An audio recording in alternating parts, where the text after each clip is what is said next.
الحمد لله رب العالمين والصلاة والسلام على سيد الأنبياء والمرسلين وعلى آله وأصحابه أجمعين۔ آج کی گفتگو ہوگی انشاءاللہ سیرت کی خصوصیات کے حوالے سے۔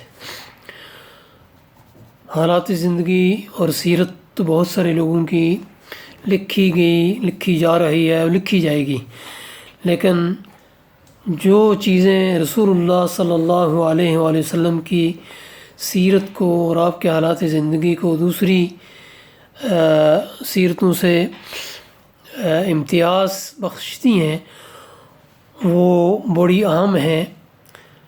ان میں انبیاء بھی شامل ہیں، بڑے بڑے لیڈر اور قائدین بھی شامل ہیں۔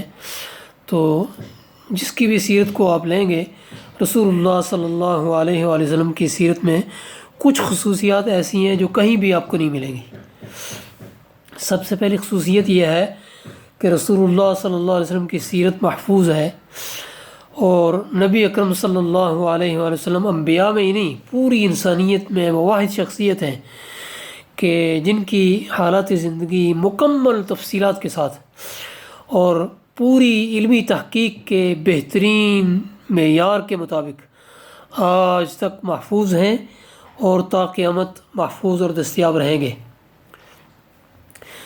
سیرت کے یہ سارے واقعات مستند ذرائع سے ہم تک پہنچے ہیں۔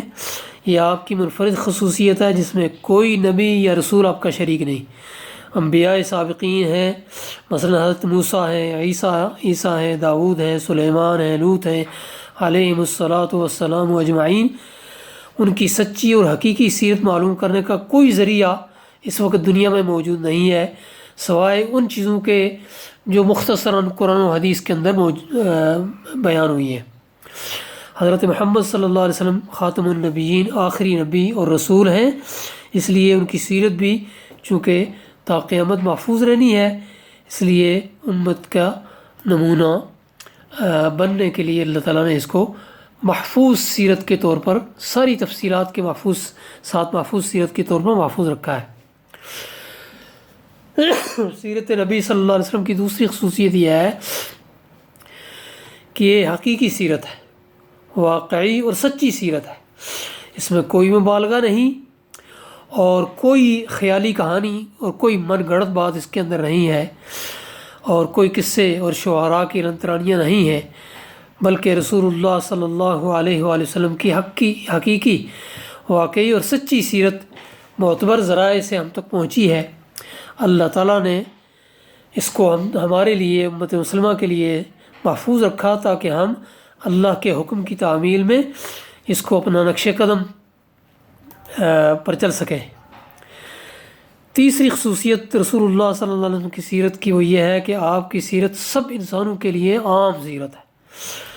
آدم علیہ السلام کی اولاد میں عام و خاص، عورت اور مرد، بچے، بوڑھے، کالے، گورے، اجمی، عربی، شاہ و گدا، عالم اور عامی سب شامل ہیں، اور نبی اکرم صلی اللہ علیہ وسلم کی سیرت میں سب کے لیے ہدایت اور رہنمائی موجود ہے۔ چوتھی خصوصیت رسول اللہ صلی اللہ علیہ وسلم کی سیرت کی وہ یہ ہے کہ بلا عیب و نقص، ضعف و خلل، کمال کی سیرت ہے۔ ہر پہلو میں آپ کو کمال نظر آئے گا، انسانیت کا کمال۔ اور سیرت نبوی اس لحاظ سے معصوم ہے، بے عیب و خلل ہے، کمال کی سیرت ہے کہ صاحب سیرت کی زندگی میں کوئی بڑی یا عمدن کوتاہی موجود نہیں، اور چھوٹی چھوٹی لغزشوں کی اللہ تعالیٰ نے اصلاح کر دی۔ پانچویں خصوصیت اس کی یہ ہے کہ رسول اللہ صلی اللہ علیہ وسلم کی سیرت انسانی زندگی کی سارے پہلوؤں کو شامل اور محیط ہے۔ نبی اکرم صلی اللہ علیہ وآلہ وسلم کی زندگی میں فرد کے لیے، جماعت اور معاشرے کے لیے رہنمائی موجود ہے۔ رسول اللہ صلی اللہ علیہ وآلہ وسلم نے اپنی زندگی میں شادی اور بیاہ بھی کیے ہیں، اپنی اہل و عیال کے ساتھ، اپنی بیویوں کے ساتھ ان کے تعلقات خوشگوار تعلقات رہے ہیں، اور اسی طرح رسول اللہ صلی اللہ علیہ وسلم کی زندگی میں شخصی جوانب بھی ہمیں ملتے ہیں۔ آپ یتیم رہے، آپ کا شباب ہے، اور اسی طریقے سے شباب کے اندر، جوانی کے اندر آپ کا بے داغ جوانی لے کے پروان چڑھنا، اور اسی طریقے سے آپ کی تجارت ہے، یہ ساری چیزیں رسول اللہ صلی اللہ علیہ وسلم کی زندگی میں ہمیں ملتی ہیں۔ چھٹی چیز وہ یہ ہے کہ کوئی شخص یہ نہیں کہہ سکتا کہ ہم انسان ہیں اور انسانی استطاعت سے باہر ہے آپ کے اسوہ حسنہ پر عمل کرنا۔ آپ کے ساری چیزیں اسوہ حسنہ کی وہ انسان کے بس میں ہے، استطاعت میں ہے، قدرت میں ہے، ان پر عمل کر سکتا ہے، اور وہ یہ نہیں کہہ سکتا کہ ہماری قدرت سے باوراء ہے۔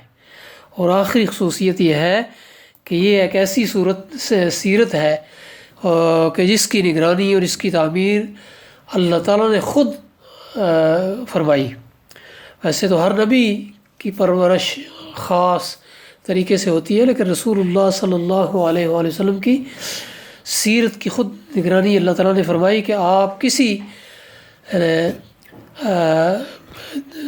جانب بھی عقیدے کے لحاظ سے، عمل کے لحاظ سے کوئی گراوٹ اور کوئی اخلاقی کمی اور خامی اللہ تعالیٰ نے آپ کی سیرت میں نہیں پیدا ہونے دی۔ اللہ تعالیٰ مجھے بھی اور آپ کو بھی اس پر عمل کرنے کی، ان خصوصیات کو اختیار کرنے کی توفیق نصیب فرمائے۔ وآخر دعوانا الحمد للہ رب العالمین۔